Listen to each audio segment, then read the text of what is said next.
Bonjour, on démarre ici la correction des 6 premiers exercices sur la leçon sur les inéquations.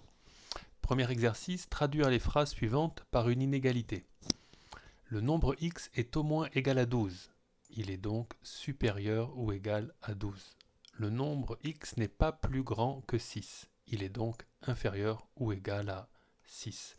Notez que lorsqu'on ne précise pas plus grand que strictement, cela veut dire une inégalité large, inférieure ou égale. Si on veut préciser une inégalité stricte, on utilise justement le mot strictement. Le nombre x est au plus égal à 7 revient en fait à dire la phrase D, le nombre x est inférieur ou égal à 7. Voilà, la C et la D sont donc la même inégalité x plus petit que 7. Exercice suivant, explique en justifiant si les affirmations sont vraies ou fausses. Je rappelle que pour montrer qu'une affirmation est fausse, il suffit d'un contre-exemple, et pour montrer qu'elle est vraie, il faut donc la justifier pour tous les nombres. On y va avec la première. Alors elle est vraie, parce que si on part de l'inégalité vraie de départ 0 strictement plus petit que 1, en rajoutant x de chaque côté, on obtient bien x plus petit strictement que x plus 1. L'affirmation est vraie. On utilise donc la propriété P1 de ce chapitre. 2x plus grand que x. Vous verrez qu'avec tous les nombres négatifs, en fait, vous aurez des contre-exemples. J'ai ici pris le contre-exemple moins 1.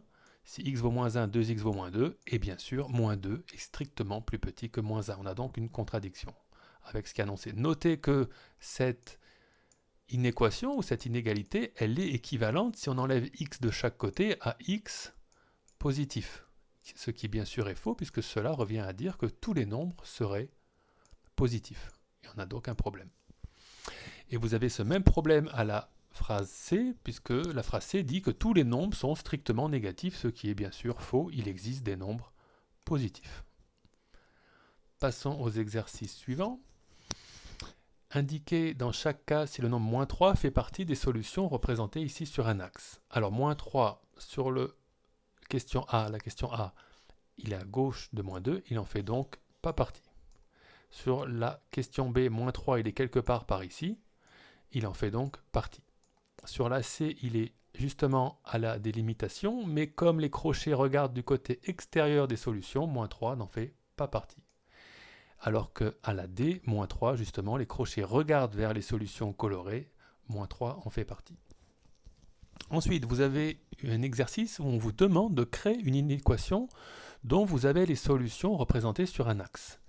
Alors, on peut, pour la première ici, on voit que x est plus petit que 4.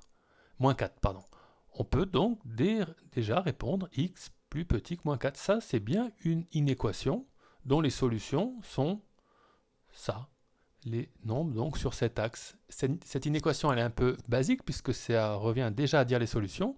Alors, si vous voulez, vous pouvez rajouter par exemple ici un de chaque côté pour écrire une équation, on va dire un peu plus sophistiquée d'une inéquation. Mais on peut bien sûr se limiter à la réponse en fait x inférieur ou égal à 4, moins 4. Pareil pour la B, ce sont les nombres positifs et si vous voulez, vous pouvez transformer cette inéquation en moins x négatif et si vous voulez, vous pouvez encore rajouter 1, moins x plus 1, plus petit que 1. À la C, vous êtes strictement plus petit que moins 2,3 et pour changer d'inéquation, je l'ai multiplié par 10 et ensuite j'ai rajouté moins 3. Et bref, vous pouvez comme ça, bien évidemment, donner des tonnes d'inéquations équivalentes qui ont donc les mêmes solutions ici qui sont représentées.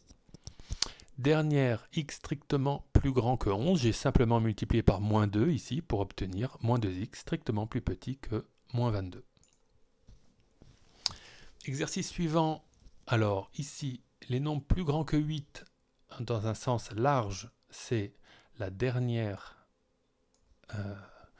solution. Plus petit que 8 dans un sens large encore, c'est la troisième. Strictement plus grand que 8, c'est la première. Et strictement plus petit que 8, c'est donc la deuxième. Les crochets regardent de l'autre côté des solutions colorées. Dernière question, on vous demande de résoudre des inéquations ici qui sont assez directs, hein, vous allez le voir, vous l'avez vu peut-être. Il suffit en fait d'appliquer une seule fois la propriété P1 du cours. Pour la première, vous allez enlever 7 de chaque côté pour obtenir x strictement plus petit que 5. Donc si vous voulez les colorier, c'est tous ces nombres-là et vous enlevez la valeur 5 avec des crochets donc, qui regardent de l'autre côté. À la deuxième inéquation, vous enlevez 4, du coup vous avez x plus petit que moins 14. Moins 14 en fait partie, donc vous le prenez dans les solutions comme cela. Ensuite, vous rajoutez 7 de chaque côté pour avoir t strictement plus grand que 7. Voici les solutions, et l'inégalité est stricte. Ensuite, vous enlevez 1 de chaque côté pour avoir des nombres plus grands que 0,5. Voilà. Ensuite, vous enlevez 10 pour avoir des nombres strictement plus grands que moins 30. Les voici. Et enfin, vous ajoutez 51 pour avoir t strictement plus petit que 21. Voilà donc les solutions ici et les solutions représentées sur un axe gradué. Je vous dis à bientôt. Bonne journée.